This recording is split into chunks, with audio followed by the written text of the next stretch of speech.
യോഹന്നാന്റെ സുവിശേഷം 12-ാമത്തെ അധ്യായം അതിൻ്റെ 12 മുതൽ 19 വരെയുള്ള വേദഭാഗങ്ങൾ ആരെങ്കിലും ഒരാൾ ശബ്ദം ഉയർത്തി വായിച്ച് സഹായിച്ചാൽ വളരെ നല്ലതായിരിക്കും. യോഹന്നാന്റെ സുവിശേഷം 12-ാമത്തെ അധ്യായം അതിൻ്റെ 12 മുതൽ 19 വരെയുള്ള വേദഭാഗങ്ങൾ. വന്നൊരു വലിയ പുരുഷാരം യേശു യെരൂശലേമിലേക്ക് വരുന്നു എന്ന് കേട്ടിട്ട് ഈത്തപ്പനയുടെ കുരുത്തോല എടുത്തുകൊണ്ട് അവനെ എതിരേൽപ്പാൻ ചെന്നു. ഹോശന്ന ഇസ്രായേലിന്റെ രാജാവായി കർത്താവിന്റെ നാമത്തിൽ വരുന്നവൻ വാഴ്ത്തപ്പെട്ടുവെന്നാൽ യേശു ഒരു ചെറിയ കഴുത കൈപ്പെട്ടു അതിന്മേൽ കയറി സിയോൻപുത്രി ഭയപ്പെടേണ്ട, ഇതാ നിന്റെ രാജാവ് കഴുതക്കുട്ടിപ്പുറത്ത് കയറി വരുന്നു എന്ന് എഴുതിയിരിക്കുന്നത് പോലെ തന്നെ ഇതും അവന്റെ ശിഷ്യന്മാർ ആദ്യം ഗ്രഹിച്ചില്ല. യേശുവിന്റെ തേജസ് എന്ന മതശേഷം അവനെക്കുറിച്ച് ഇങ്ങനെ എഴുതിയിരിക്കുന്നു എന്ന് തങ്ങൾ അവനെ ഇങ്ങനെ ചെയ്തു എന്നും അവർക്ക് ഓർമ്മ വന്നു. അവൻ ലാസറെ കല്ലറയിൽ നിന്ന് വിളിച്ച് മരിച്ചവരിൽ നിന്ന് ഉയർത്തി നിർമ്മിച്ചപ്പോൾ അവനോടുകൂടെ ഉണ്ടായിരുന്ന പുരുഷാരം സാക്ഷ്യം പറഞ്ഞു. അവൻ ഈ അടയാളം ചെയ്ത പ്രകാരം പുരുഷാരം കേട്ടിട്ട് അവനെ എതിരാക്കി. ആകയാൽ പരീക്ഷന്മാർ തമ്മിൽ നമുക്കൊന്നും സാധിക്കുന്നില്ലെന്നോ ലോകം അവന്റെ പിന്നാലെ ആയിപ്പോയി എന്ന് പറഞ്ഞു. Okay, thank you so much. നമുക്ക് അറിയാവുന്ന ഒരു വേദഭാഗമാണ്. നമ്മുടെ നാട്ടിലൊക്കെ ഒത്തിരിയധികം ആളുകൾ ഹോശാന ഞായർ എന്നൊക്കെ പറഞ്ഞ് പ്രദക്ഷിണമൊക്കെ നടത്തുന്ന ഇതിൻ്റെ ബാക്ക്ഗ്രൗണ്ടിലാണ് പലരും ആ കാര്യം ചെയ്യുന്നത്. നമുക്കറിയാം, കുരുത്തോലയൊക്കെ ഈവൻ പോയില്ലെങ്കിലും വണ്ടിക്കകത്തെങ്കിലും എടുത്ത് വെച്ച് ഒന്ന് ആ മിറയിൽ ഒന്ന് കെട്ടിയിട്ട് ഞങ്ങൾ പള്ളിയിൽ പോയായിരുന്നു എന്ന് കാണിക്കാൻ വേണ്ടിയുള്ള ആ ഒരു കാര്യങ്ങളൊക്കെ ആളുകൾ ചെയ്യുന്നതൊക്കെ നിങ്ങൾ കണ്ടിട്ടുണ്ടാകുമായിരിക്കും. സോ ശരിക്കും ഇതിൻ്റെ ബാക്ക്ഗ്രൗണ്ട് ഈ കുരുത്തോല എടുക്കുന്നതാണോ അതോ അതിനെക്കാട്ടും വേറെ എന്തെങ്കിലും മീനിങ് ഉണ്ടോ എന്നുള്ള കാര്യമാണ് നാം ഇന്ന് ചിന്തിക്കാൻ വേണ്ടി ആഗ്രഹിക്കുന്നത്. നമുക്കറിയാം, ഈ സെയിം അധ്യായങ്ങൾ പാസേജ് തന്നെ മത്തായി സുവിശേഷത്തിൽ കാണുന്നുണ്ട്. 21-ാമത്തെ അധ്യായം അതിൻ്റെ 1 മുതൽ 11 വരെയുള്ള വേദഭാഗങ്ങളിൽ, മർക്കോസിന്റെ സുവിശേഷം 11-ാമത്തെ അധ്യായം അതിൻ്റെ 1 മുതൽ 11 വരെ, ലൂക്കോസിന്റെ സുവിശേഷം അതിൻ്റെ 19-ാം അധ്യായം അതിൻ്റെ 28 മുതൽ 40 വരെയുള്ള വേദഭാഗങ്ങളിലൊക്കെ ഈ സെയിം കാര്യങ്ങൾ തന്നെയാണ് കാണുന്നത്. പക്ഷേ ലൂക്കോസൊക്കെ പറയുമ്പോൾ കുറച്ചുകൂടെ എക്സ്പ്ലെയിൻ ചെയ്ത് പറയുന്നുണ്ട് എങ്ങനെയാണ് ഈ കഴുതക്കുട്ടിയെ കിട്ടിയത് എന്നൊക്കെയുള്ള കാര്യങ്ങൾ മറ്റ് പാസേജിലൊക്കെ പറയുന്നുണ്ട്. സോ ഞാൻ അതിലേക്കൊന്നും പോകാൻ വേണ്ടി ആഗ്രഹിക്കുന്നില്ല. സോ ഇവിടെ കാണുന്നു, പിറ്റേന്ന് പെരുന്നാൾക്ക് വലിയൊരു പുരുഷാരം വന്നു. പിറ്റേന്ന് പെരുന്നാൾക്ക് വന്നൊരു വലിയ പുരുഷാരം, അങ്ങനെയാണ് തുടങ്ങുന്നത്. നാം ഈ അധ്യായത്തിന്റെ 1-ാമത്തെ വാക്യം വായിക്കുമ്പോൾ നാം കാണുന്നുണ്ട്, യേശു പെസഹയ്ക്ക് 6 ദിവസം മുമ്പ് ബെഥാനിയയിലേക്ക് വന്നു എന്ന് പറയും. സോ നമുക്കറിയാം, പെരുന്നാളിന് അപ്പോൾ 5 ദിവസം മുമ്പാണ് ഈ സംഭവം നടക്കുന്നത്. നമുക്കറിയാം, ഇതിന് ശേഷം മത്തായി സുവിശേഷത്തിൽ കാണുന്ന ഒരു കാര്യമുണ്ട്, യേശുവിൻ്റെ ആലയ ശുദ്ധീകരണവും നാം കാണുന്നുണ്ട്. ഓക്കെ, നിങ്ങൾ വീട്ടിൽ പോയി അധ്യായമൊക്കെ വായിക്കണമെന്ന് ഞാൻ അറിയിക്കുകയാണ്. സോ ഇവിടെ പക്ഷെങ്കിൽ ഈ ആലയ ശുദ്ധീകരണത്തെ പറ്റി ഒന്നും പറയുന്നില്ല. പകരം യേശു ഈ ട്രയംഫന്റ് എൻട്രി എന്നുള്ള കാര്യം മാത്രം, വിജയശ്രീലാളിതനായി യെരൂശലേം പട്ടണത്തിലേക്ക് അവൻ കരേറി വരുന്ന അതിനെപ്പറ്റി മാത്രമാണ് ഇവിടെ നാം കാണുന്നത്. സോ ഏകദേശം ഇതിൻ്റെ ലൊക്കേഷൻ ബേത്ഫാഗയ്ക്കും അല്ലെങ്കിൽ മൗണ്ട് ഓഫ് ഒലിവ്സിനും അടുത്തായിട്ടാണ് ഇത് നടക്കുന്നത്. അതോടൊപ്പം തന്നെ ഈ ഫീസ്റ്റിന് വേണ്ടി വരുന്ന ആളുകൾ കടന്നു പോകുന്ന വഴിക്കാണ് ഈ പ്രക്രിയ അല്ലെങ്കിൽ ഈ കോൺഗ്രിഗേഷൻ ഉണ്ടാകാൻ ഇടയാകുന്നത്. ജോസിഫസ് പറയുന്നത് ഇങ്ങനെയാണ്, ഈ പെരുന്നാളിന് ഏകദേശം 2 മുതൽ 2.5 മില്യൺ ആളുകൾ വന്ന് പങ്കെടുക്കുമെന്നായിരുന്നു പറയുന്നത്. കാരണം ഒരിതുണ്ട്, എല്ലാ യഹൂദന്മാരും വന്ന് ദൈവാലയത്തിൽ വരണം എന്നുള്ളൊരു കൽപ്പന ദൈവം കൊടുത്തിട്ടുണ്ടായിരുന്നു. സോ അത് മാനിച്ച് എല്ലാ യഹൂദന്മാരും ഈ ആലയത്തിലേക്ക് വരുവാൻ ഇടയാവുന്നുണ്ട്. സോ ഏകദേശം 2 മുതൽ 2.5 മില്യൺ. സോ നിങ്ങൾക്ക് ഊഹിക്കാം എത്രയധികം ആളുകൾ ഈ ഒരു പട്ടണത്തിലേക്ക്, ഈ ഒരു ചെറിയ പട്ടണത്തിലേക്ക് വരുന്നുണ്ടെന്ന കാര്യം നിങ്ങളൊന്ന് ചിന്തിക്കണം. നമുക്കറിയാം, ഓഷവയിലെ ഏകദേശം 100,000 മേലുണ്ട്. അത്രയും ആളുകളാണ് ഈ ഓഷവ പട്ടണത്തിൽ താമസിക്കുന്നത്, അല്ലെങ്കിൽ ദിർഹം റീജിയനിൽ താമസിക്കുന്നത്. നിങ്ങൾക്ക് അറിയാം, ഈ ഹൈവേയിൽ കൂടെ ഒക്കെ പോകുന്നുണ്ടെങ്കിലാണ് Durham region, welcome to Durham region, population ഇത്ര എന്ന് പറഞ്ഞിട്ട് എഴുതി വെച്ചിട്ടുണ്ട്. സോ നിങ്ങൾ ഊഹിക്കുക, 2.5 മില്യൺ ആളുകൾ ഈ ജെറുസലേമിലേക്ക് വന്ന് കയറി പോകുക എന്ന് പറയുമ്പോൾ എത്രയധികം ട്രാഫിക്കാണ് അവിടെ ഉണ്ടാകുന്നതെന്ന് ചിന്തിക്കുക. അതിനുശേഷം യേശു ആലയം ശുദ്ധീകരിക്കുന്നതിൻ്റെ ആ നീടും കൂടെ ഒന്ന് നിങ്ങൾ കമ്പയർ ചെയ്ത് പഠിക്കാൻ വേണ്ടി മാത്രമാണ് അത്രയും കാര്യം ഒന്ന് പറയുന്നത്. സോ ഇത് കണ്ടിട്ട് ആളുകൾ എന്താ ചെയ്യുന്നത്? 13-ാം വാക്യം, ഈത്തപ്പനയുടെ കുരുത്തോല എടുത്തുകൊണ്ട് അവനെ എതിരേൽക്കുവാൻ ചെന്നു. ഹോശന്ന, ഇസ്രായേലിന്റെ രാജാവായി കർത്താവിന്റെ നാമത്തിൽ വരുന്നവൻ വാഴ്ത്തപ്പെട്ടവൻ എന്ന് ആർത്തു. ഹോശന്ന എന്ന വാക്കിന്റെ അർത്ഥം എന്താണ്? ഇപ്പോൾ രക്ഷിക്ക എന്നാണ് വാക്കിന്റെ അർത്ഥം ഹോശന്ന ഇപ്പോൾ രക്ഷിക്കുക, സേവ് അസ് എന്നുള്ള കാര്യം, സേവ് അസ് നൗ ഇപ്പോൾ രക്ഷിക്കുക. ഈ ഒരു കാര്യമാണ് ഇവർ പാടി സ്തുതിക്കുന്നത്. സോ നിങ്ങൾ ചിന്തിക്കുക, ശരിക്കും ഈ വരുന്ന ആളുകൾ യേശുവിൻ്റെ ദൈവത്വം തിരിച്ചറിഞ്ഞുകൊണ്ടാണോ ഇത് പറയുന്നത്? ഒരിക്കലുമല്ല. കാരണം അതിന്റെ താഴേക്കുള്ള വാക്യത്തിൽ വരുമ്പോൾ തന്നെ 17-ാം വാക്യത്തിൽ കാണുന്നു, അവൻ ലാസറെ കല്ലറയിൽ നിന്ന് വിളിച്ച് മരിച്ചവരിൽ നിന്ന് എഴുന്നേൽപ്പിച്ചപ്പോൾ അവനോടുകൂടി ഉണ്ടായിരുന്ന പുരുഷാര്യം സാക്ഷ്യം പറഞ്ഞു. സോ അവരൊരു മിറക്കിൾ കണ്ടു, അതിനുശേഷമാണ് ഈ ഇപ്പോൾ രക്ഷിക്കുക എന്ന് പറഞ്ഞുകൊണ്ട് വരുന്നത്. നമുക്കറിയാം, വാഗ്ദത്ത മിശിഹയ്ക്ക് വേണ്ടി യഹൂദന്മാർ കാത്തിരിക്കുകയായിരുന്നു. ഇവിടെ പറയുന്ന ഈ സേവ് അസ് നൗ എന്ന് ഈ യഹൂദന്മാർ പറയുന്നത്, അല്ലെങ്കിൽ ആ പുരുഷാരം പറയുന്നത്, യേശുവിനെ ഒരു പൊളിറ്റിക്കൽ ലീഡർ എന്ന നിലയിലാണ് പറയുന്നത്. ഇതിന്റെ വേറെ മീനിങ് സെക്കരിയ പ്രവചനത്തിൽ പറയുന്ന ഒരു പ്രവചനം കിടപ്പുണ്ട്. പക്ഷെങ്കിൽ ഇതിന്റെ മീനിങ് ശരിക്കും ഇവർ അറിയാതെയാണ്, ഞാൻ പറഞ്ഞത് നിങ്ങൾ കൂടെ ഉണ്ടാകണേ, ഇതിന് ശരിക്കുമുള്ള അർത്ഥം അറിയാതെയാണ് ഇവർ പറയുന്നത് സേവ് അസ് നൗ. ബിക്കോസ് അവര് റോമൻ ആ ഒരു റെജീമിന്റെ അണ്ടറിലാണ് ആ സമയത്ത് കടന്നു പോകുന്നത്.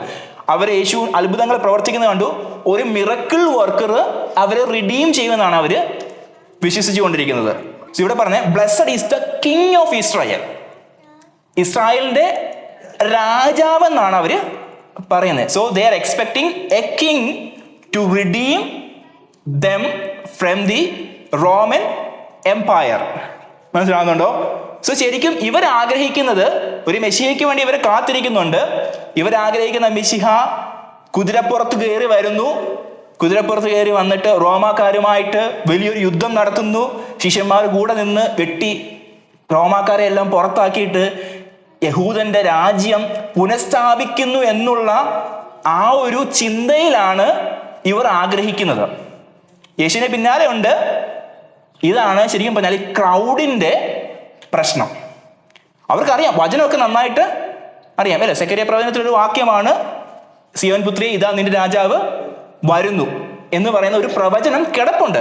ഇവർക്കിതെല്ലാം അറിയാം, തോറയൊക്കെ നന്നായിട്ട് അറിയാം, പ്രവചനങ്ങളൊക്കെ നന്നായിട്ട് അറിയാം. പക്ഷെങ്കിൽ ദേ മിസ്ഇന്റർപ്രറ്റഡ് ദി വേർഡ് ഓഫ് ഗോഡ്. മനസ്സിലായോ? വചനത്തെ ശരിക്കും അവര് ഗ്രഹിക്കുന്നില്ല. നമ്മുടെ ലൈഫിൽ ഇതൊക്കെ ഭയങ്കര ഇമ്പോർട്ടൻ്റ് ആയിട്ടുള്ള കാര്യമാണ്. കാരണം നമ്മൾ വചനം കേൾക്കുന്ന ഉടനെ വചനത്തെ അതിൻ്റെ കോണ്ടെക്സ്റ്റിൽ, അതിൻ്റെ അർത്ഥത്തിൽ മാത്രമേ നാം വ്യാഖ്യാനിക്കുവാൻ പാടുള്ളൂ. അതല്ലെന്നുണ്ടെങ്കിൽ ഇവർ ആഗ്രഹിച്ച മിശിഹയ്ക്ക് പറ്റിയതുപോലെ, അല്ലെങ്കിൽ ഇവർ എക്സ്പെക്ട് ചെയ്തതുപോലെ നാമും ചതിക്കപ്പെട്ടു പോകാൻ ഇടയാകും. എൻ്റെ കൂടെ നിങ്ങൾ ഉണ്ടാകണം. വളരെ സാവധാനത്തിലാണ് പോകുന്നത്. വചനം നാം പഠിക്കണം, വചനം നാം ഗ്രഹിക്കണം. പക്ഷെ കോണ്ടെക്സ്റ്റ് ഈസ് ഇമ്പോർട്ടൻറ്റ്. വചനത്തിൻ്റെ കോണ്ടെക്സ്റ്റ് ഇല്ലാതെ, നമ്മൾ അതിൻ്റെ ബാക്ക്ഗ്രൗണ്ട് ഒന്നും എടുക്കാതെ നാം പഠിക്കാൻ പോവുകയാണെങ്കിൽ വചനത്തിൻ്റെ അർത്ഥം തന്നെ ഇല്ലാതെയാകും. യെസ്, മാറിപ്പോകുന്നല്ല. കൊച്ചു പറഞ്ഞു ഇല്ലെന്നാണ് പറഞ്ഞത്. That's true. കാരണം നാം ചതിക്കപ്പെട്ടു പോകാൻ ഇടയാകും. ഇവർ ആഗ്രഹിച്ചു, ഒരു നാഷണലിസ്റ്റിക് ആയിട്ടുള്ള എക്സ്പെക്ടേഷൻ ഉണ്ടായിരുന്നു. A king is coming, a messiah is coming and he will overpower the Roman empire. പക്ഷെങ്കിൽ ഇവിടെ സംഭവിക്കുന്നത് എന്താണ്? ഒരു കഴുതപ്പുറത്ത്, ഒരു കഴുതക്കുട്ടിപ്പുറത്ത്, കഴുതക്കുട്ടി എന്ന് പറയുമ്പം ഏറ്റവും സമാധാനത്തിൻ്റെ നിഴലായിട്ടാണ് പറയുന്നത്. അല്ലെങ്കിൽ വളരെ മീക്കായിട്ടുള്ള, വളരെ ഹമ്പിളായിട്ടുള്ള ഒരു സെർവൻറ്റിനെ പോലെ ആര് കയറി വരിക? യേശു കയറി വരികയാണ്. എക്സ്പെക്ടേഷൻ എന്തായിരുന്നു? രാജാവായിട്ട് വരുന്നു. പക്ഷെങ്കിൽ എന്താ സംഭവിക്കുന്നത്? ഒരു കോൾട്ടിൻ്റെ മുകളിൽ കയറി വരുന്ന യേശു. ഈ സംഭവം, ഈ ഒരു കാര്യം നമ്മുടെ ലൈഫിൽ ഉണ്ടാകരുത്. നാം ചതിക്കപ്പെട്ടു പോകരുത്. ദൈവവചനം തന്നിരിക്കുന്നത് എന്തിനാണ്? നമ്മെ നിത്യതയ്ക്ക് വേണ്ടി ഒരുക്കുവാൻ വേണ്ടിയാണ് ദൈവവചനം തന്നിരിക്കുന്നത്. ഈ വചനം എടുത്തിട്ട് ആവശ്യമില്ലാതെ നമ്മുടെ മെറ്റീരിയൽ നീഡ്സിന് വേണ്ടി ഉപയോഗിക്കരുത്. എഗ്രി ചെയ്യാൻ പറ്റുന്നുണ്ടോ? ഈ ദൈവവചനം ആവശ്യമില്ല. ഇത് ജീവനുള്ളതാണ്, ഇരുവായ്ത്തലയുള്ള വാളാണ്. നാം പലപ്പോഴും ദൈവവചനത്തെ കൈകാര്യം ചെയ്യുന്നത് കാണുമ്പം ഹൃദയത്തിൽ വേദന ഉണ്ടാകുന്നുണ്ട്. ഈ വചനത്തെ നാം എംബ്രേസ് ചെയ്യുമ്പം നമുക്കൊരു ഭയം ഉണ്ടാകണം. നമ്മളിത് പഠിക്കുന്നതുകൊണ്ടൊരു ഭയം ഉണ്ടാകണം.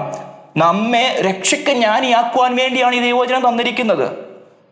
ഈ ദൈവവചനം നാം പഠിക്കുമ്പോൾ കർത്താവെ, അങ്ങ് എന്തിനു വേണ്ടിയാണ് എഴുതിയത്, അത് ഏത് കോണ്ടെക്സ്റ്റിലാണ് എഴുതിയത്, അതിന് പ്രകാരം പഠിക്കുവാൻ എന്നെ സഹായിക്കണമെന്ന് നാം പ്രാർത്ഥിക്കണം.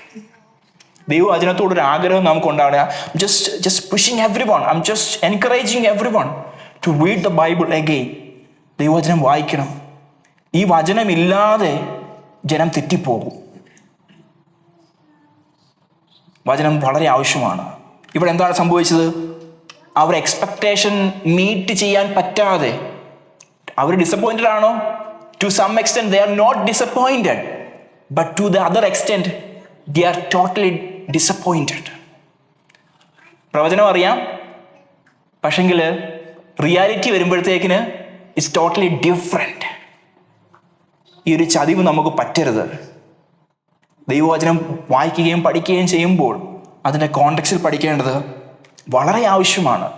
ദൈവവചനം നമ്മൾ കുഞ്ഞുങ്ങളോടൊക്കെ പറയണം, മക്കളെ ഒരു വാക്യം മാത്രം എടുത്ത് വായിക്കാതെ അതിൻ്റെ മേളിലെയും താഴെയൊക്കെയുള്ള വാക്യങ്ങളൊക്കെ എടുത്തു വെച്ച് വായിക്കണം. അതല്ലെങ്കിൽ ഇവർക്ക് പറ്റിയതുപോലെ പറ്റും. Do not miss the whole idea about the Christ. യേശുവിനെ പറ്റിയുള്ള ആ ധാരണ നമുക്ക് നഷ്ടപ്പെട്ടു പോകാൻ ഇടയാകരുത്. ഇവിടെ കാണുന്നു, ഇവർ എക്സ്പെക്ട് ചെയ്തു ഒരു വാരിയർ വരുന്നു, ചാരിയറ്റ്സ് ഉണ്ട്, സ്വാർഡ്സ് ഉണ്ട്. പക്ഷെ ഇവിടെ വരുന്ന ഒരു ഹംബിൾ കിങ് സമാധാനം പ്രഘോഷിച്ചുകൊണ്ട് ആ വീതിയിലൂടെ പതുക്കെ മുമ്പോട്ടേക്ക് വരികയാണ്. അതിനുശേഷം കാണുന്നു, ഇത് അവൻ്റെ ശിഷ്യന്മാർ ആദിയിൽ ഗ്രഹിച്ചില്ല. ശേഷം യേശുവിനെ തേജസ്കരണം വന്ന ശേഷം അവനെക്കുറിച്ച് ഇങ്ങനെ എഴുതിയിരിക്കുന്നു എന്ന് തങ്ങൾ അവനെ ഇങ്ങനെ ചെയ്തു എന്നും അവർക്ക്. ഇവിടെ വേറൊരു കമ്മ്യൂണിറ്റിയാണ്. ശിഷ്യന്മാർ യേശുവിൻ്റെ കൂടെ ഉള്ളതാണ്. അവർക്ക് വചനം അറിയാവുന്ന ആളുകളാണ്, യേശുവിനോട് കൂടെ ചേർന്ന് നടക്കുന്ന ആളുകളാണ്. പക്ഷെങ്കിൽ they also missed the great message. എൻ്റെ കൂടെ ഉണ്ടാകണം. ഈ മെസ്സേജ് എന്ന് പറയുന്നത് യേശുവിനോട് കൂടെ ചേർന്ന് നടന്ന, നിങ്ങൾക്ക് വേറൊരു കാര്യം ചിന്തിച്ച് നോക്കിയേ, യൂദയെ പറ്റി ഒന്ന് ചിന്തിച്ച് നോക്കിയേ. He was the worst person. ഞാൻ അങ്ങനെ പറയുന്നത് തെറ്റുണ്ട്, എന്നാലും യേശുവിൻ്റെ കൂടെ ചേർന്നിരുന്ന് നടന്ന ഒരു വ്യക്തിയാണ്. പക്ഷെ ഹി മിസ് ദി മെസ്സായ. യേശുവിനെ മിസ് ചെയ്യാൻ ഇടയായി തീർന്നു. And something we must always understand the scripture through the lens of the cross. ക്രൂശിൻ്റെ ആ ഒരു ലെൻസിൽ വെച്ചായിരിക്കണം ഈ വചനത്തെ നാം പഠിക്കേണ്ടത്.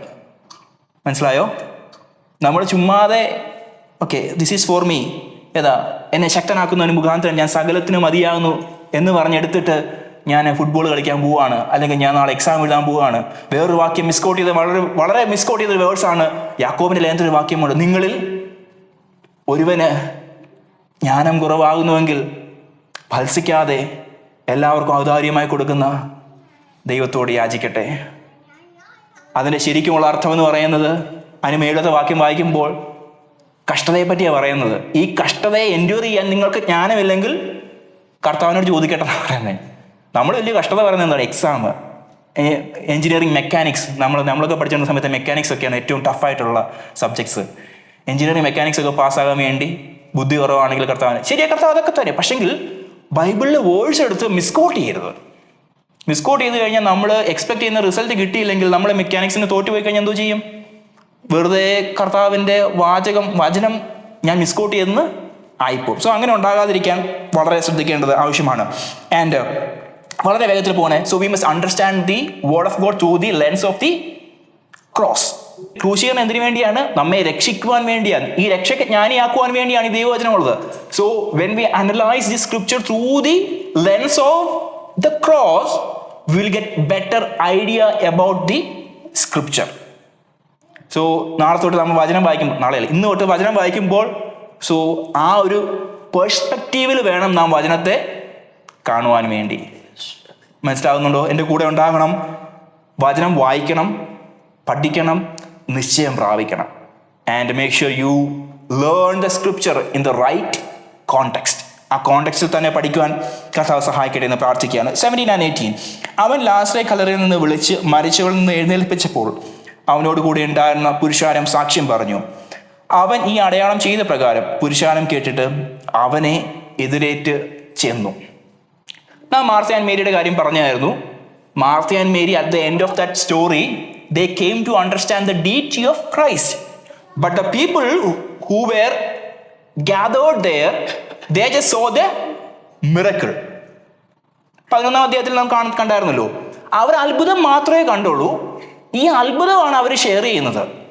അതിനുശേഷം നടന്ന മഹത്വത്തെ പറ്റി അവരെ മറ്റുള്ളവർക്ക് ഷെയർ ചെയ്യുന്നില്ല. അതുകൊണ്ടാണ് അവർ പറയുന്നത്, ഈ ചെയ്ത പ്രകാരം പുരുഷാരം കേട്ടിട്ട് അവനെ എതിരേറ്റ് ചെയ്യുന്നു. ഒരു യൂട്ടിലിറ്റേറിയൻ മെൻറ്റാലിറ്റി ഉള്ള ആളുകൾ, എനിക്ക് കിട്ടണം, തരണം, എപ്പോഴും നമ്മൾ കൈ നീട്ടി നിൽക്കുന്ന മെൻറ്റാലിറ്റി ഉള്ള വിശ്വാസികൾ. നമുക്കറിയാം, യേശു 5 അപ്പം കൊണ്ട് 5000 പേരെ പോഷിപ്പിക്കുന്നു. പല ഭാഗങ്ങളിൽ നാം കാണുന്ന ഭാഗമാണ്. അതിനൊക്കെ ശേഷം അവനെ പിടിച്ച് രാജാവാക്കുവാൻ വേണ്ടി ആഗ്രഹിക്കുന്നുണ്ട്. അപ്പോൾ അവിടെ പറയുന്നൊരു കാര്യമുണ്ട്, അവനെ അത്ഭുതം കണ്ടതുകൊണ്ടാണ്, നാളെ ശാപ്പാട് കിട്ടാൻ വേണ്ടിയാണ് ഇവനെ പിടിച്ച് രാജാവാക്കുന്നത്. പലരും യേശുവിനെ രക്ഷിതാവും കർത്താവിനെ അംഗീകരിക്കുന്നത് ഇതിനു വേണ്ടിയാണ്. കർത്താവ് വണ്ടി തരുമെന്നുള്ള പ്രതീക്ഷയിലാണ്, നാളെ ശാപ്പാട് കിട്ടിയാലോ എന്നുള്ള പ്രതീക്ഷയിൽ വിശ്വസിക്കുന്ന ആളുകൾ. സോ യൂട്ടിലിറ്റേറിയൻ മെൻറ്റാലിറ്റി അല്ല ക്രിസ്തീയ വിശ്വാസികൾക്ക് ഉണ്ടാകേണ്ടത്. യൂട്ടിലിറ്റേറിയൻ മെൻറ്റാലിറ്റി മീൻസ് എനിക്കെല്ലാം പ്രൊവൈഡ് ചെയ്ത് കിട്ടണം. പ്രൊവൈഡ് ചെയ്തില്ലെങ്കിൽ എന്ത് സംഭവിക്കും? അത്ഭുതങ്ങൾ നടന്നില്ലെങ്കിൽ എന്ത് ചെയ്യും?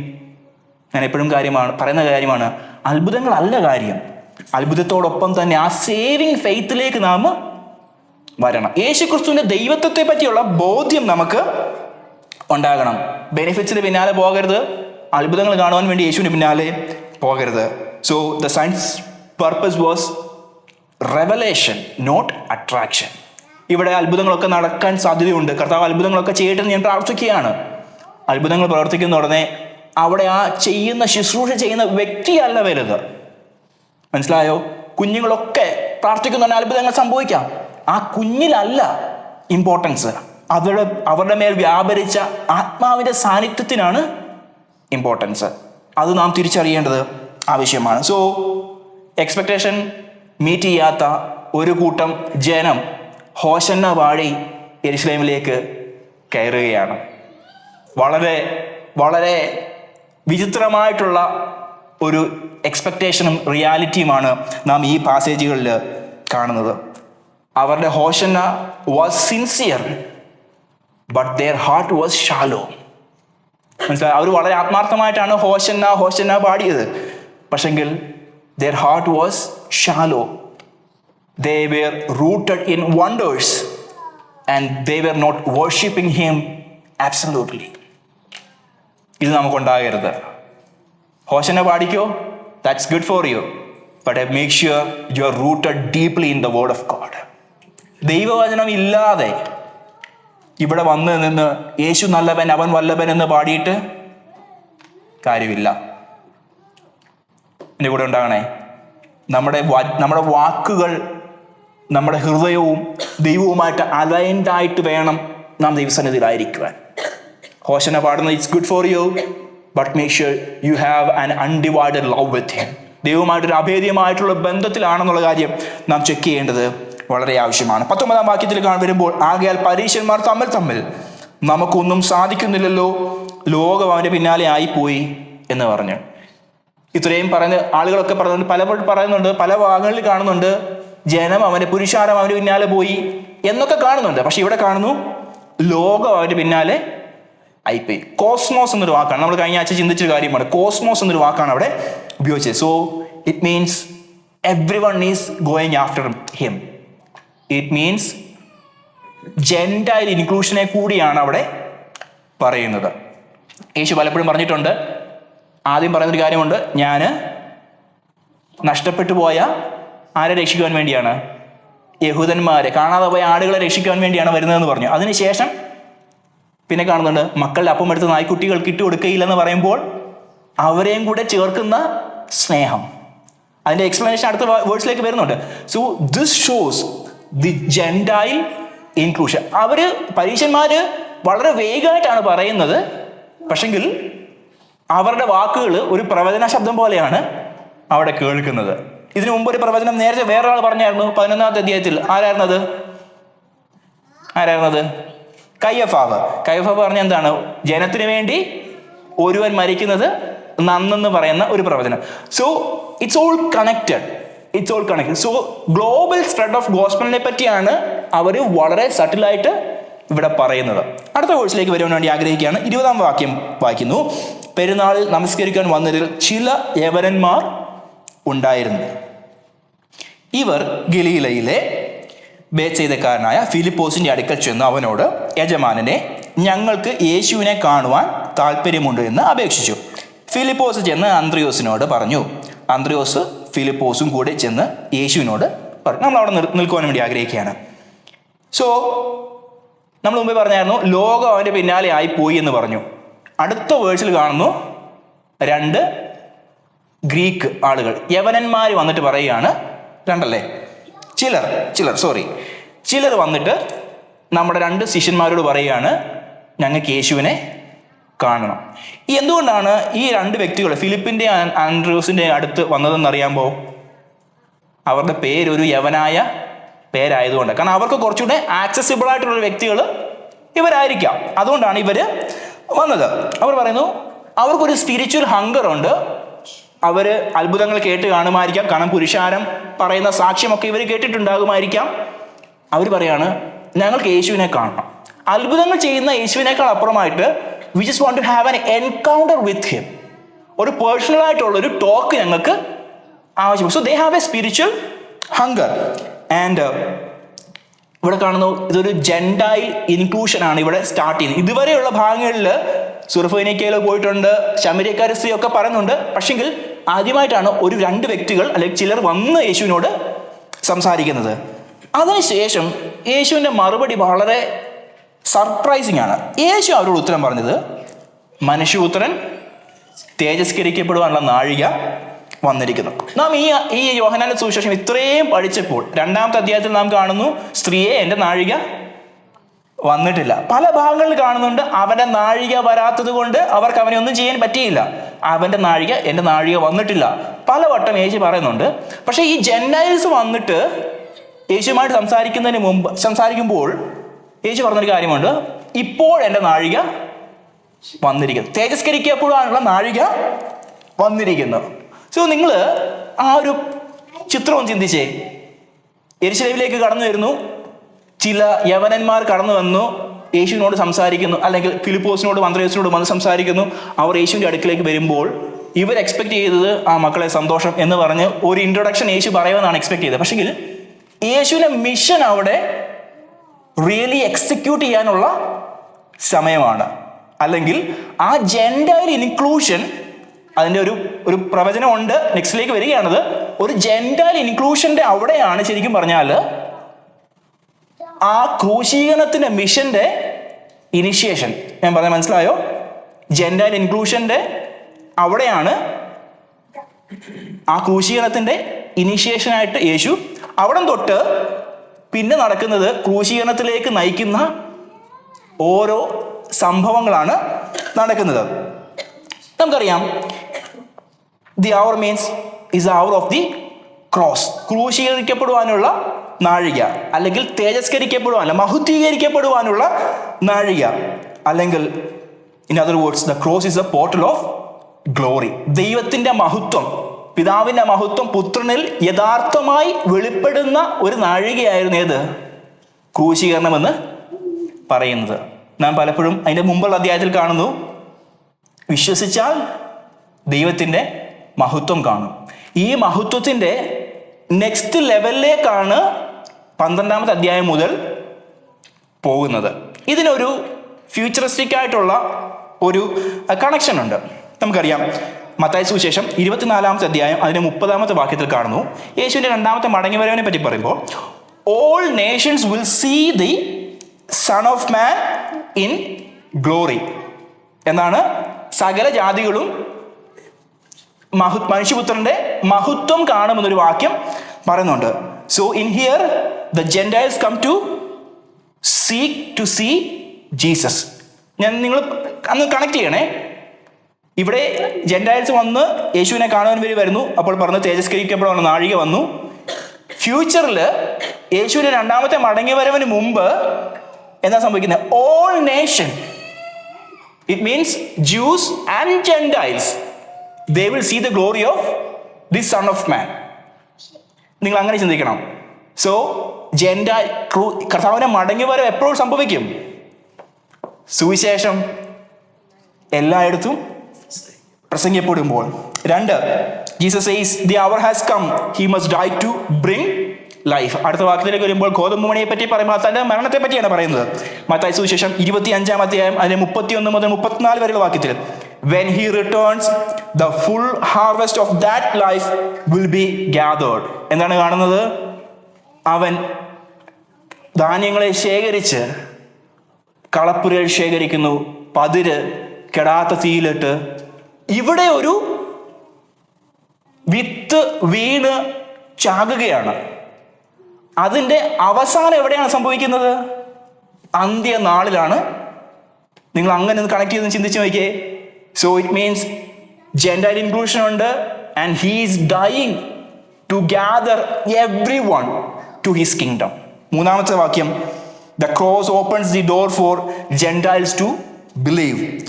വെളിപ്പാട് പുസ്തകത്തിൽ കാണുന്നു 7:9 മുതൽ 10 വരെയുള്ള വാക്യങ്ങളിൽ, the second coming fulfills the promise as all nations worship the lamb. കുഞ്ഞാടിനെ ആരാധിക്കുന്ന ഒരു സമയമുണ്ട്. സോ ജെൻഡൈൽ ഇൻക്ലൂഷന്റെ ബിഗിനിങ്ങിൽ തൻ്റെ ക്രൂശീകരണത്തിന്റെ നാഴിക വന്നിരിക്കുന്നു യേശു മനസ്സിലാക്കി. യഹൂദന്മാർ മാത്രമല്ല ക്രിസ്തീയ വിശ്വാസികൾ അല്ലെ ക്രിസ്തുവിനെ അനുയായികളായി മാറേണ്ടത്.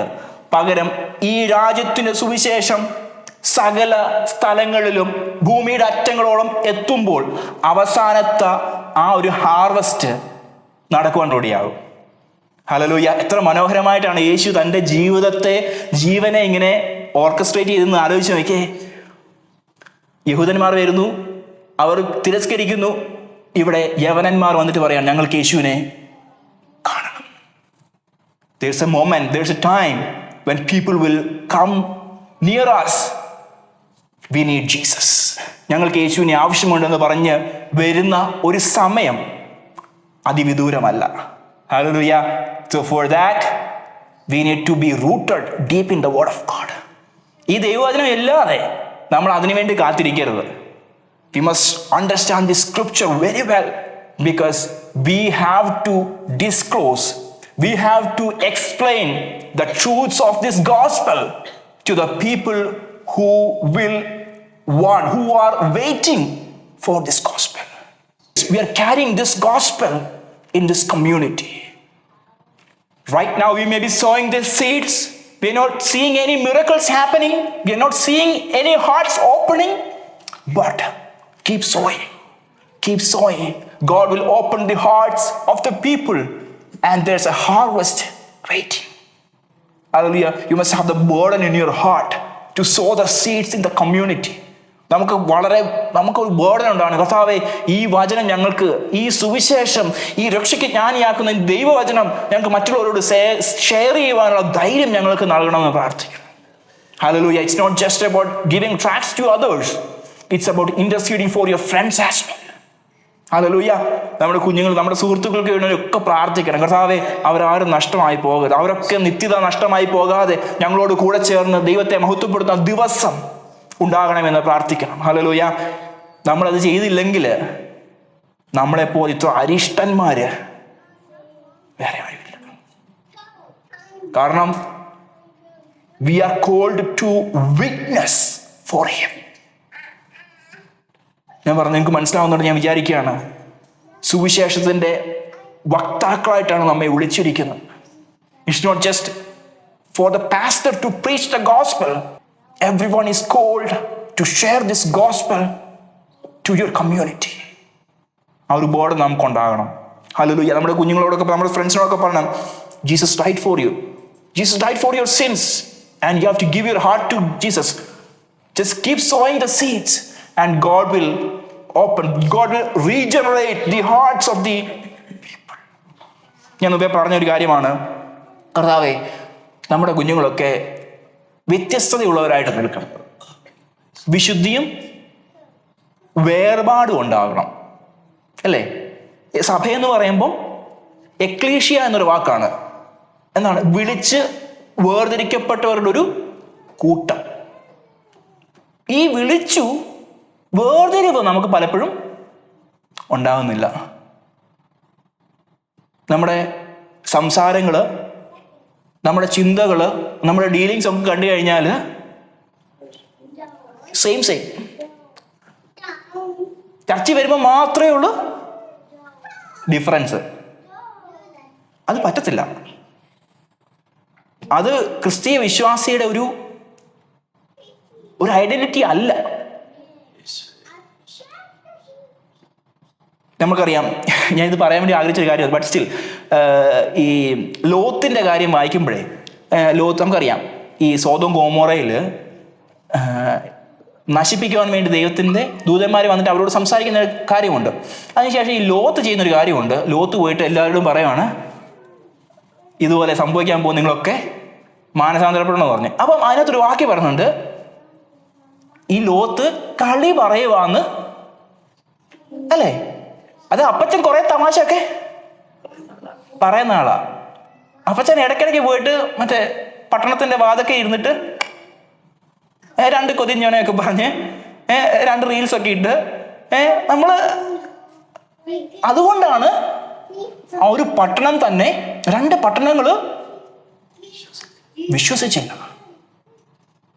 വേർപാടിന്റെ ആവശ്യകതയെ പറ്റിയാണ് ഞാൻ പറഞ്ഞു വരുന്നത്. നമ്മൾ യേശുവിനെ ജീവിക്കാൻ വേണ്ടി ആഗ്രഹിക്കുന്നുണ്ട്, പക്ഷെ നമ്മുടെ life style is totally against.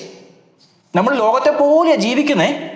അപ്പൊ നമ്മൾ പറയാണ്, കർത്താവ് നിന്റെ പാപങ്ങൾക്ക് വേണ്ടിയാ മരിച്ച്, എടേ പോടേ എന്ന് നമ്മളോട് പറയും. V must have a separation from this world. അതല്ലെങ്കിൽ ലോത്തിനോട് പറഞ്ഞ പോലെ നിങ്ങൾ തമാശ പറയുവാന്നുള്ള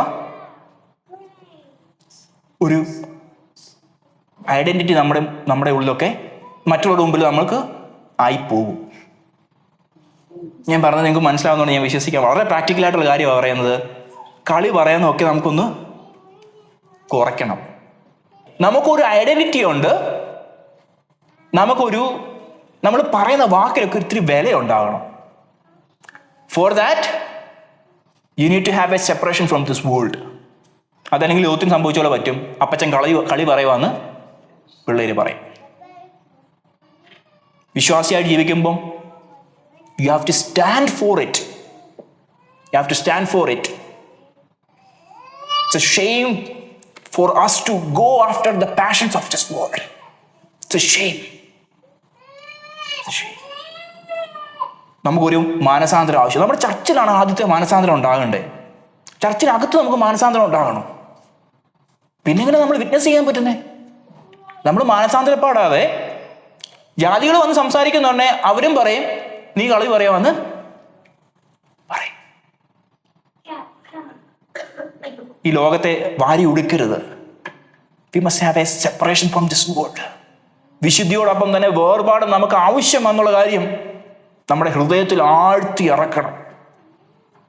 പരിശുദ്ധാത്മാവ് സംസാരിക്കുന്നുണ്ടാകുമായിരിക്കാം, പക്ഷെ പരിശുദ്ധാത്മാവിൻ്റെ പ്രോംസിനെ എതിർത്തുകൊണ്ട് ലോകത്തിൻ്റെ അനുസരിച്ച് ജീവിക്കുകയാണെന്നുണ്ടെങ്കിൽ ചില നാളുകൾക്ക് ശേഷം പരിശുദ്ധാത്മാവ് നമ്മോട് സംസാരിക്കാതെയാകും. അത് വലിയൊരു നാശത്തിലേക്കായിരിക്കും. ബിക്കോസ് പല വാർണിങ്സ് കണ്ടു, നമ്മൾ ഒന്നും ചെയ്യുന്നില്ല. നമുക്കറിയാം, നമ്മുടെ വണ്ടിയുടെ ഒക്കെ എൻജിൻ ലൈറ്റ് കത്തിക്കഴിഞ്ഞാൽ നമ്മൾ എപ്പോഴും അടുത്ത വർക്ക്ഷോപ്പിൽ കൊണ്ടുപോകണം. കുറേ കഴിയുമ്പോഴത്തേക്ക് നമ്മൾ വേണമെങ്കിൽ സ്റ്റിക്കറൊക്കെ ഒട്ടിച്ച് അതിനെ അങ്ങ് മറയ്ക്കാം, അല്ലേ?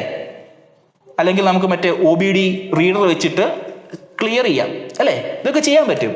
പക്ഷെ വൺ ഡേ ഹൈവേ കൂടെ പോകുമ്പോഴായിരിക്കും നമ്മുടെ വണ്ടി ഇടിച്ച് നിൽക്കുന്നത്. അതൊരു വലിയൊരു നാശം തന്നെയായിരിക്കും. പരിശുദ്ധാത്മാവെന്ന കാര്യസ്ഥ നമ്മോടുകൂടെ ഇരുന്ന് നമ്മുടെ ഹൃദ്യമായിട്ട് നമ്മൾ സംസാരിച്ച മക്കളെ ഈ വഴി പോകരുത്, ഈ കാര്യങ്ങൾ ചെയ്യരുതെന്ന് പറഞ്ഞ് നമ്മെ വിശുദ്ധിയുടെ വഴിയിലേക്ക് നടത്താൻ, വേർപാടിന്റെ വഴിയിലേക്ക് നടക്കുവാൻ ആഗ്രഹിക്കുന്നുണ്ട്. പക്ഷെ if you are rejecting that, you will end up in disasters. എനിക്ക് ഇത് ചർച്ചിൽ പൊതുവിൽ പറയേണ്ട കാര്യമാണ്, സഭായോഗത്തിൽ പറയേണ്ട ഒരു കാര്യമാണ്. But still I am just saying, I am just pleading before you to pray for our kids, for our people, our children. നമുക്ക് കുഞ്ഞുങ്ങൾക്ക് വേണ്ടി പ്രാർത്ഥിക്കും. കർത്താവേ, അവർ സെപ്പറേഷനോടെ ജീവിക്കാൻ പറ്റണം. ഈ സെപ്പറേഷൻ ഇല്ലെങ്കിൽ ഇവിടെ കാണുന്ന ഒരു സംഭവങ്ങളും വിറ്റ്നസ് ആകുവാൻ നമുക്ക് പറ്റത്തില്ല. മുമ്പേ പറഞ്ഞ വാക്ക്, അങ്കിള് കളി പറയുവാന്ന് ആൾക്കാരെ പറയും. അടുത്ത വാക്യത്തിലേക്ക് പോകാൻ ആഗ്രഹിക്കുകയാണ്. ഇവിടെ തേജസ്കരിക്കപ്പെടുവാനുള്ള നാഴിക വന്നിരിക്കുന്നു യേശു പറഞ്ഞു. അതിനുശേഷം യേശു പറയുന്നുണ്ട്, ആമേൻ ആമേൻ ഞാൻ നിങ്ങളോട് പറയുന്നു, ഗോതമ്പ് മണി നിലത്ത് വീണ് ചാകുന്നില്ല എങ്കിൽ അത് തനിയെ ഇരിക്കും. വാക്യം ഒന്ന് വായിക്കാൻ പറ്റുമോ? 25, 26, 27 വാക്യങ്ങളൊന്ന് വായിക്കാമോ? Anyone who loves their life will lose it, while anyone who hates their life in this world will keep it for eternal life. Whoever serves me must follow me, and where I am, my servant also will be. My Father will honor the one who serves me. Now my soul is troubled, and what shall I say? Father, save me from this hour. No, this was the only I will this hour. Father, glorify me. Okay, thank you so much. ഇവിടെ കാണുന്നു grain of wheat, ഗോതമ്പ് മണി എന്നുള്ള വാക്കാണ് അവിടെ യേശു പറഞ്ഞു തുടങ്ങിയാണ്. ഗോതമ്പ് മണി നിലത്ത് വീണ് ചാകുന്നില്ലെങ്കിൽ അത് തനിയെ ഇരിക്കും. So this seed it appears as a imagery. അതൊരു ഇമേജറി ആയിട്ടാണ് യേശു അവിടെ പറയുന്നത്. So a seed must die to produce fruit. അപ്പം യേശു തൻ്റെ സെൽഫ് സാക്രിഫൈസിനെ പറ്റിയാണ് ഇവിടെ പറയുന്നത്. അപ്പം Christian Christ doth yield a great harvest. നമ്മൾ മുമ്പേ വായിച്ച വാക്യം മത്തായി സുവിശേഷം 25 വാക്യത്തിലേക്ക് ഞാൻ അതിലേക്ക് പോകുന്നില്ല. So it includes the gentiles as well. കൊരിന്ത്യർ എഴുതിയ 1-ാം ലേഖനത്തിൻ്റെ 15-ാം അധ്യായം അതിന് 35-36 വാക്യങ്ങൾ കാണും. പക്ഷേ ഒരുവൻ മരിച്ചവർ എങ്ങനെ ഉയർക്കുന്നു എന്നും ഏത് വിധം ശരീരത്തോടെ എന്നും ചോദിക്കും. മൂഢ, നീ വിതയ്ക്കുന്നത് ചത്തില്ല എങ്കിൽ ജീവിക്കുന്നില്ല. നീ വിതയ്ക്കുന്നതോ ഉണ്ടാകുവാനുള്ള ശരീരമല്ല, കോതമ്പിൻ്റെയോ മറ്റു വല്ലതിൻ്റെയോ വെറും മണി അത്രേ വിതയ്ക്കും. ഇതെന്താണ് കാണുന്നത്? It speaks about the resurrection of the saints. വിശുദ്ധന്മാരുടെ അല്ലെങ്കിൽ ഉയർപ്പിനെ പറ്റിയാണ് ഇവിടെ കാണുന്നത്. സോ ഇവിടെ ഗോതമ്പ് മണി നിലത്ത് വീണ് ചത്ത് റിസറക്ഷൻ ഉണ്ടാകുന്നു. അതെന്തിനു വേണ്ടിയാണ്? Later for those who believe in will be resurrected at the end of the ages. കാലാവസാനത്തിങ്കൽ ഓഹരി പ്രാപിക്കുവാൻ എഴുന്നേറ്റ് വരുന്ന ആ റിസറക്ഷന് വേണ്ടി ഇവിടെ ഒരു ഗോതമ്പ് മണി നിലത്ത് വീണ് ചാകുകയാണ്. ഇവിടെ 2 കാര്യങ്ങളാണ് കാണുന്നത്. ഡിസൈപ്പിൾഷിപ്പിനെ പറ്റിയാണ്. Discipleship and the cost of following Christ.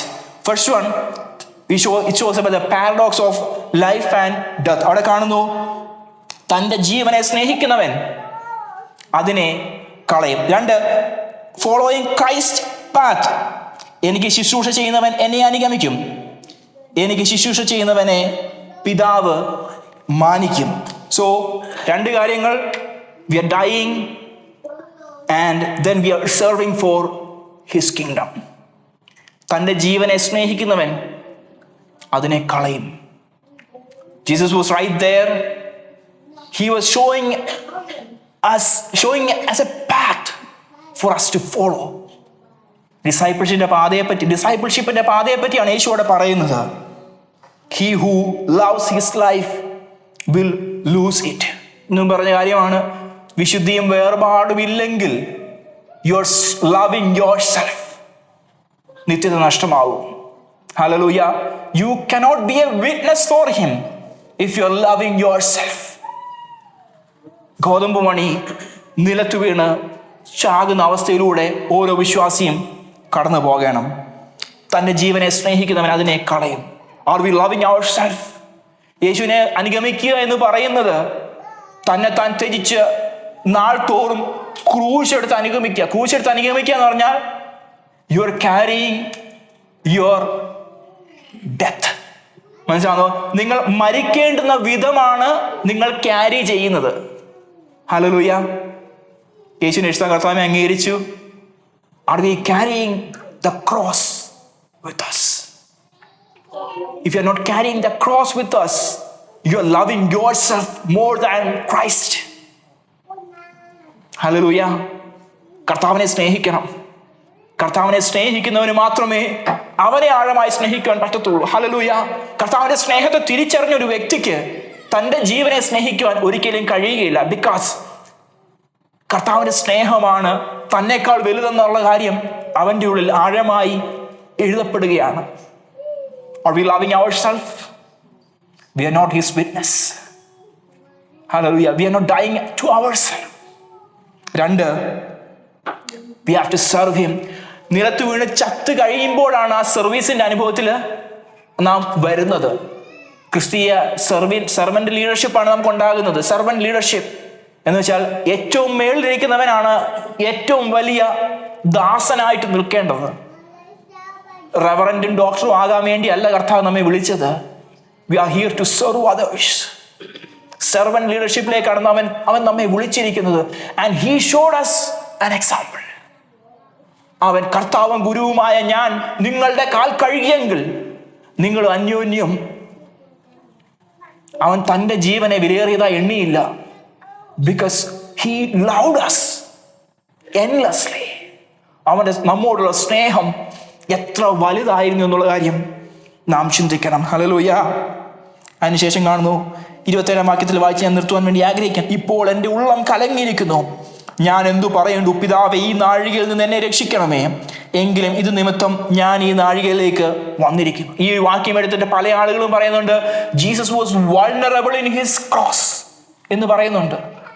അയ്യോ, ഒരു മൊഴിയുണ്ട്, കഴിയുമെങ്കിൽ ഈ പാനപാത്രം ജീസസ് വാസ് വൾനറബിൾ എന്ന് പറഞ്ഞ് ഒത്തിരിയധികം റീൽസ് ഞാൻ കഴിഞ്ഞ ദിവസവും കണ്ടു.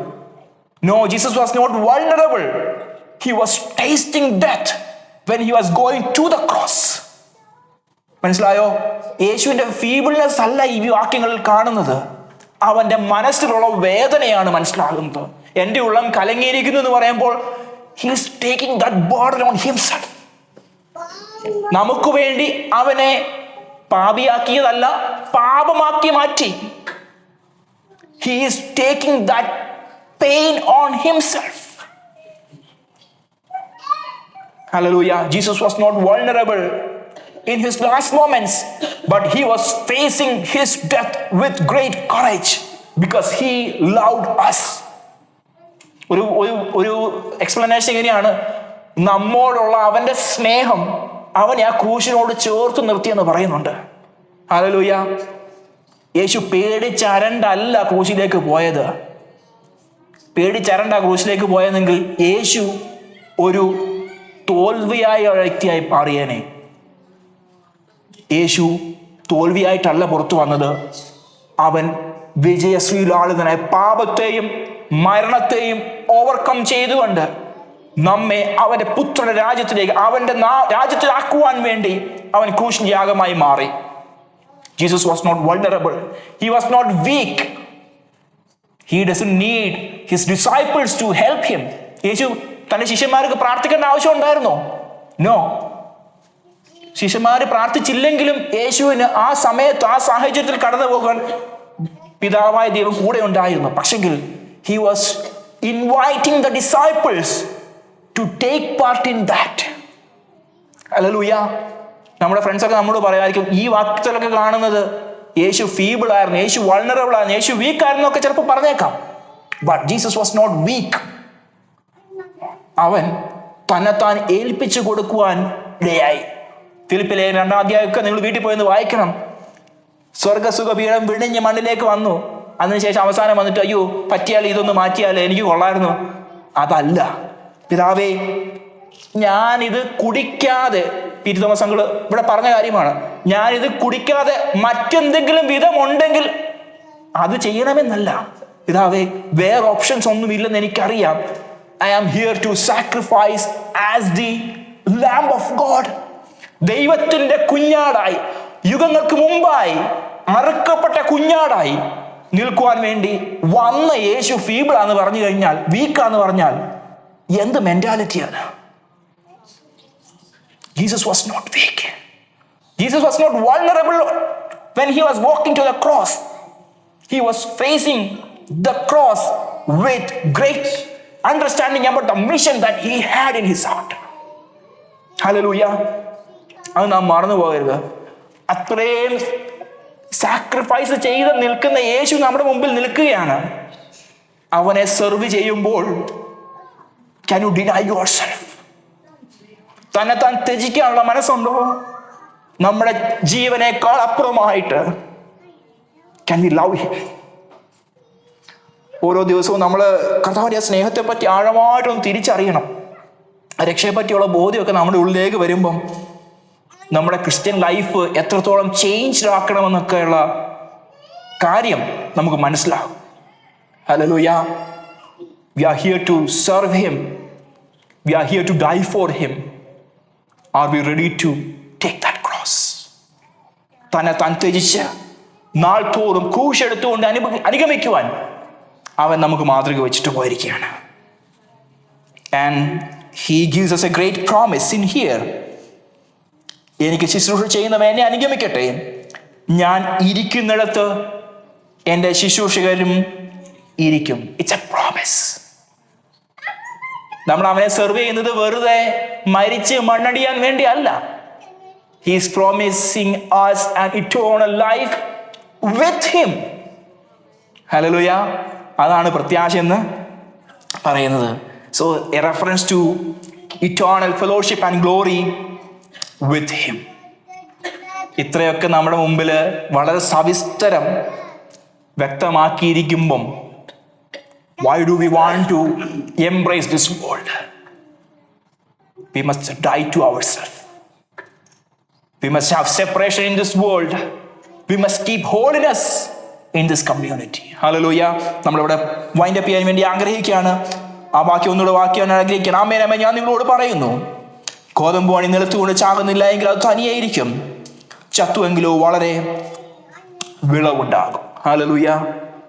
He set us an example before us, and it's our responsibility to glorify him through our lives. നമ്മുടെ ജീവിതത്തിലൂടെ അവനെ മഹത്വപ്പെടുത്തുവാൻ വേണ്ടി നമുക്ക് നമ്മെ തന്നെ ദൈവത്തിന്റെ കാര്യങ്ങളിലേക്ക് സമർപ്പിക്കാം. കർത്താവേ, use me for your glory. കർത്താവേ, അങ്ങയുടെ മഹത്വത്തിന് വേണ്ടി എന്നെ ഒന്ന് ഉപയോഗിക്കണം. കർത്താവേ, അങ്ങയുടെ നാമം സ്പ്രെഡ് ചെയ്യുവാൻ തക്കവണ്ണം കർത്താവേ, make me A channel of your gospel. കർത്താവേ, അങ്ങയുടെ സുവിശേഷം മറ്റുള്ളവരുടെ അരികിലേക്ക് എത്തിക്കുവാൻ തക്കവണ്ണം എന്നെ ഒരു ചാനലായിട്ട് ഉപയോഗിക്കണം എന്ന് പ്രാർത്ഥിക്കുന്നു. ഒരു നിമിഷം നമ്മുടെ കണ്ണുകൾ അടയ്ക്കാമോ?